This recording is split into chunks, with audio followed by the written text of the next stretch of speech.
He might have dropped those watermelons, but we're not gonna drop this one. Listen, have you been growing watermelons and they're not growing as productive as you would like? Well, my friend, you might be making one of these most 7 diabolical mistakes. We are going to break down 7 reasons why your watermelons are not growing as fat, wet, and juicy as this. Stay to the end for number 1, because it's seriously diabolical and wicked. Let's go. All right, so let's start with number 7, timing. Watermelons come in all different types of shapes and colors, from classic red to orange to even yellow. Check this out right here. But they all share one thing in common. They all come from Africa. So that when you try to grow it from home, you need to emulate the same native conditions. What I mean by that is that these watermelons like to grow in sandy, hot soil.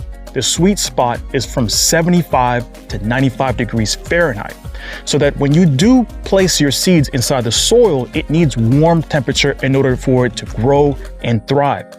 The same thing with the vines. So that when you're finding that your watermelons are not growing as effective and productive as you would like, you want to ask yourself, when did you place that soil? When did you place the seeds in the soil? Was it in January? Was it in February? Was it in November? It's not going to work in those conditions. So you want to make sure that you place it inside the warm temperature in your area. Remember, 75 to 95 degrees Fahrenheit. Now, if you live in a cold area, you can still grow watermelons effectively. You just have to make sure you pick a variety that has a short window from seed to harvest, such as Sugar Baby, Black-tailed Mountain, or even Yellow Doll. These will give you the opportunity for you to grow watermelon in about 70 days. You just have to make sure that when your area is from 70 to 95 degrees Fahrenheit, preferably the timeline of late spring to summer. Oh, so good. A few moments later. Now, number 6 is an imbalance of watering. Whether it's overwatering or underwatering, both of it is a critical issue.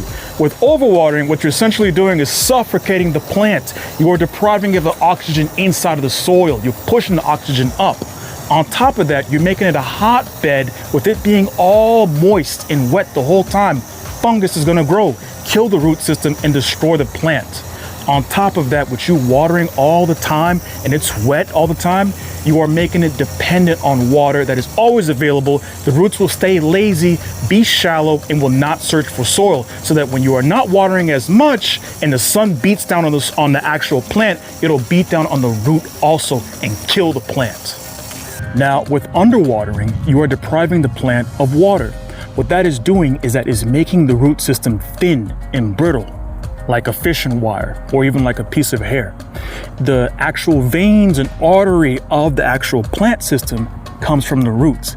It will not be able to uptake nutrients even if it's there, even if soil, good, perfect soil that you spent so much money at Lowe's, Home Depot, Walmart, it's gonna be crap because the actual system itself to uptake it is gonna be thin and brittle and not be able to take up the nutrients.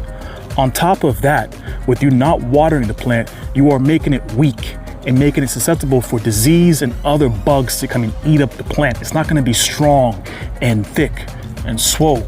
So what you wanna do is make sure that you water the plant effectively about 2 to 3 times a week. You want to make sure the root system will source for water deep down and not be shallow on the top. All right, so coming in at number 5 is overcrowding of vines. Contrary to popular belief, watermelon plants are not nice, polite plants. They are selfish and greedy. They do not like to be compact together with different plants.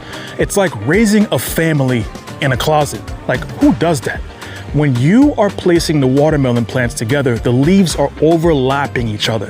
And when you have that, you're building it where there's moisture and tight spaces equal fungal disease, such as powdery mildew. And they spread from plant to plant like an STD. You don't want that to happen. So what the thing that you do is that you want to space them apart about 3 to 6 feet apart so that they are not competing, pulling nutrients from each other, fighting, and then spreading diseases with each other. No. All right, number 4 is poor pollination. Normally in nature, you're going to have pollinator insects such as bees and butterflies to pollinate your plants. But as you know, the insect population and especially the bees are down. So it's more effective is that you hand pollinate your watermelons. Your tool? A paintbrush. One of these is that you place this inside of the male flower, take the pollen and insert it into the female flower, preferably in the morning when both of them are open. On top of that, you can also use one of these, a mascara little brush. Get yourself a nice cute little girlfriend and just steal it like I do, or a wife. And you do this in the morning and that will increase your probability of getting huge, beautifully huge watermelons such as this. Ever picked a watermelon too early or too late? Well, here's how to pick the perfect watermelon every time. Now, your first clue is the tendril check. You want to make sure to check the tendril that's closest to the fruit stem.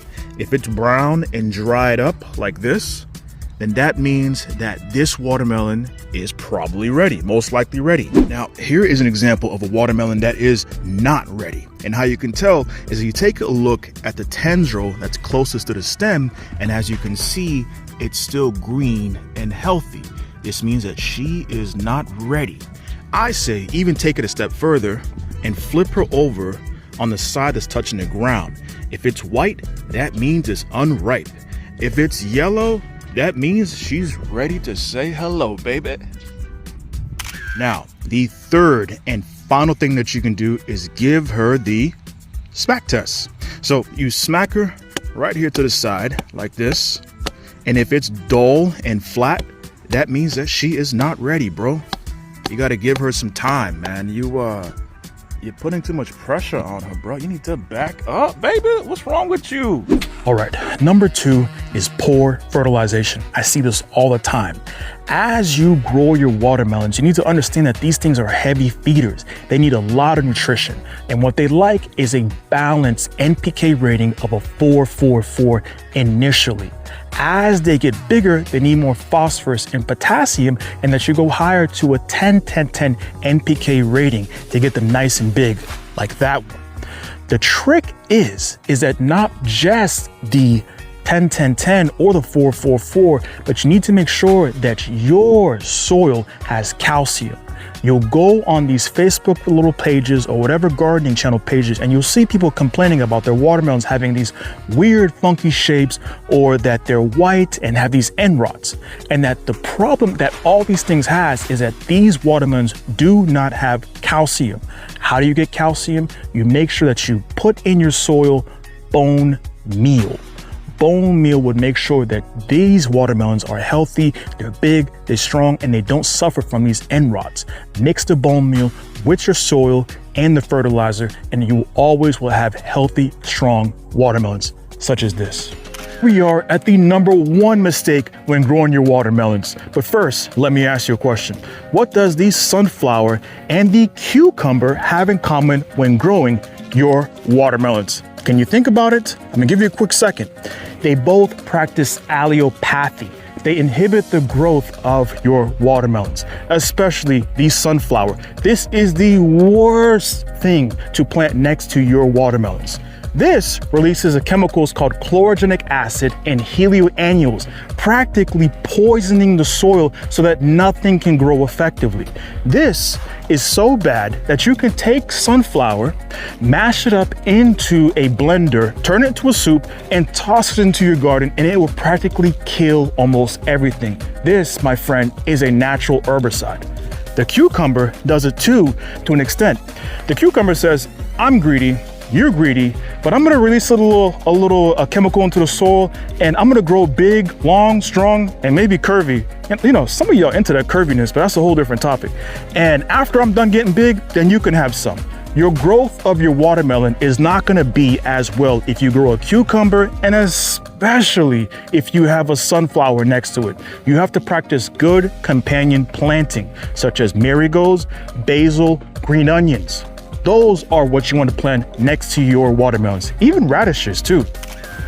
Thank you for watching Easy Homestead. If you have found any value at all in this video, please make sure to like, comment, subscribe so I can push out more of this content consistently.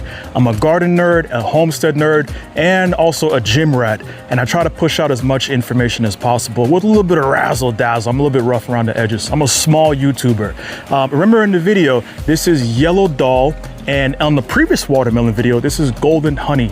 I like both of them, but if you have to ask me, I like my watermelons with seeds. Catch us on the next one, and if you like this video, check this out right here for the next banger. See you on the next one.